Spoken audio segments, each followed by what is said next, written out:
Kalau ingin kaya jangan jadi polisi. Polisi itu pengabdian, rezeki mengikuti. Apalagi di Sumatera Barat ini saya tekankan, jangan berorientasi cari duit di sini. Dan saya sudah sampaikan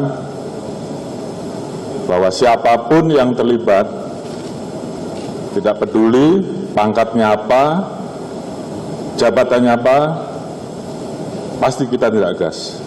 Tampaknya, nama Irjen Pol Teddy Minahasa tak bisa lagi tertolong.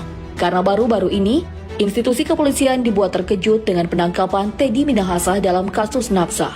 Mungkin sebagian di antara kita juga tak percaya bahwa Teddy Minahasa yang sering mengungkap kasus methamphetamine besar malah menjadi seorang tersangka. Lantas bagaimana sosok Teddy Minahasa di anggota Kepolisian Republik Indonesia? Untuk menjawabnya, simak tayangan berikut sampai habis.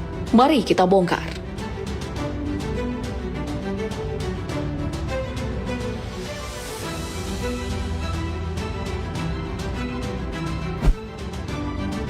Pemilik nama lengkap Teddy Minahasa Putra ini bukan suatu nama baru dalam jajaran kepolisian tanah air. Karena selama mengabdikan diri menjadi aparat penegak hukum, Teddy Minahasa cukup luar biasa menjalankan setiap tugas yang diberikan kepadanya. Pria kelahiran 3 November 1971 ini merupakan lulusan Akademi Polisi atau Akpol pada tahun 1993. Karir Teddy Minahasa dalam institusi kepolisian Indonesia terbilang cukup moncer. Sejumlah jabatan strategis juga pernah dirasakan oleh pria asal Sumatera Utara ini. Mengawali karir di tahun 2008 sebagai Kasubditmin Rejiden Ditlantas Polda Jawa Tengah, Pak Teddy Minahasa dikenal sosok polisi pekerja keras dan selalu bekerja sebaik mungkin. Tahun 2011, karir Pak Teddy Minahasa kembali melejit. Ia berhasil dipromosikan menjadi Kapolres Kota Malang. Siapa sangka di posisinya yang baru seumur jagung, Teddy Minahasa lagi-lagi dimutasi menjadi Kadin C Ropaminal di Propam Polri. Hingga di tahun 2017, karir Pak Teddy Minahasa kembali melambung dengan jabatan Karopaminal di Propam Polri. Dan pada tahun 2018, untuk pertama kalinya Teddy Minahasa diberi kepercayaan tinggi menjadi Kapolda Banten. Tak bisa dipungkiri bahwa jabatan Pak Teddy Minahasa begitu strategis. Buktinya hanya berselang setahun saja, Teddy Minahasa kembali dipindah tugaskan sebagai Salijemen Kapolri. Hampir 2 tahun lebih dipercaya menjadi Salijemen Kapolri, ternyata membawa dampak positif untuk karir Teddy Minahasa di kepolisian tanah air. Tahun 2021 lalu, menjadi awal Teddy Minahasa dikenal oleh masyarakat luas. Ya, pria berusia 51 tahun ini resmi menjabat sebagai Kapolda Sumatera Barat. Meski masa jabatannya cukup singkat, bukan berarti posisinya jadi menurun di institusi kepolisian, melainkan Teddy Minahasa didapuk menjadi Kapolda Jawa Timur. Untuk prestasi Jenderal Polisi berpangkat 2 ini tak bisa dianggap remeh, karena pada waktu menduduki jabatan Kapolda Sumatera Barat tahun 2021 lalu, Teddy Minahasa pernah menangani kasus obat-obatan terlarang jenis methamphetamine, yang saat itu menjadi rekor terbesar dalam sejarah Polda Sumatera Barat. Diketahui Teddy Minahasa yang bertindak sebagai pemimpin dalam operasi itu berhasil menangkap 8 tersangka. Tak main-main, sekitar 41,4 kg methamphetamine sukses diamankan oleh Irjen Pol Teddy Minahasa. Memang, saat Teddy Minahasa ditugaskan ke Sumatera Barat, kasus narkotika sedang marak-maraknya terjadi. Bahkan Pak Teddy Minahasa menyebutkan, masalah narkotika masih dipegang oleh Sumatera Barat dengan total kasus mencapai 1043. Selain itu, Pedigers juga perlu tahu kalau Teddy Minahasa dianugerahi gelar adat Tuan Kobandaro Alam Sati oleh Tampuak Tangkai Alam Minangkabau, Pasukuan Piliang Nagari Tuo Pariangan, Kabupaten Tanah Datar, Sumatera Barat. Penghargaan ini diberikan kepada Pak Teddy Minahasa pada 16 Juli 2022 kemarin. Sebab selama menjadi Kapolda, Teddy Minahasa dinilai cukup baik dalam menangani kasus kejahatan di negeri ranah Minang.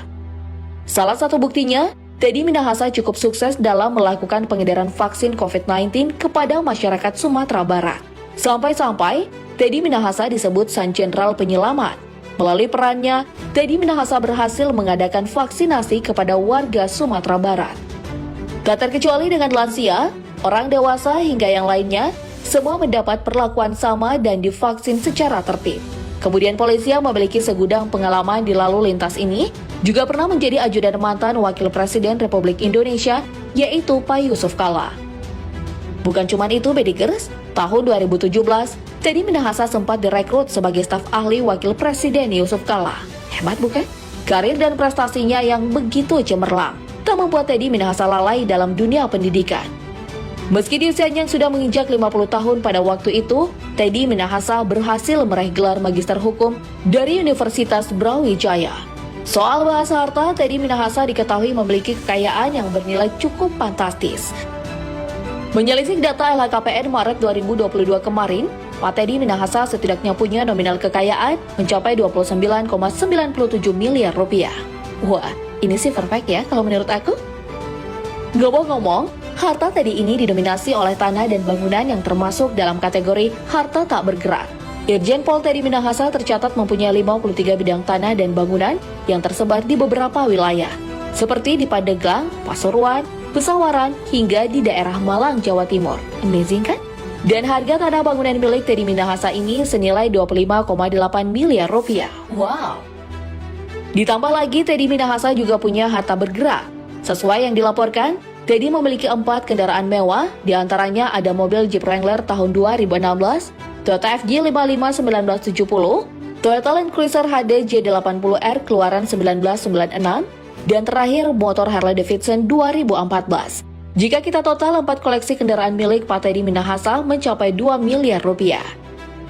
Kemudian istri dari Merti, Kushandayani ini juga mempunyai uang kas sekitar 1,5 miliar rupiah.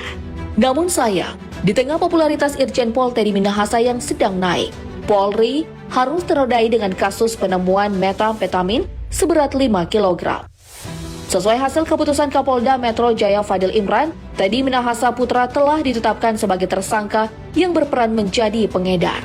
Mirisnya, Irjen Pol Teddy Minahasa yang ditunjuk sebagai Kapolda Jawa Timur gagal terlaksana. 14 Oktober 2022 kemarin, Bapak Kapolri Listio Sigit juga telah membatalkan pelantikan Teddy Minahasa sebagai calon Kapolda Jawa Timur. Buntut kasus narkotika ini juga membuat Teddy Minahasa dimutasi ke Patian Mapolri. Tak sampai di situ, nasib Teddy Minahasa tampak memprihatinkan karena ia mendapat banyak jeratan pasal 114 ayat 2, subsidiar pasal 112 ayat 2, junto pasal 132 ayat 1, dan junto pasal 55 Undang-Undang Nomor 35 Tahun 2009. Dari pasal-pasal ini, Teddy Minahasa terancam hukuman kurungan pidana penjara 20 tahun dan hukuman mati.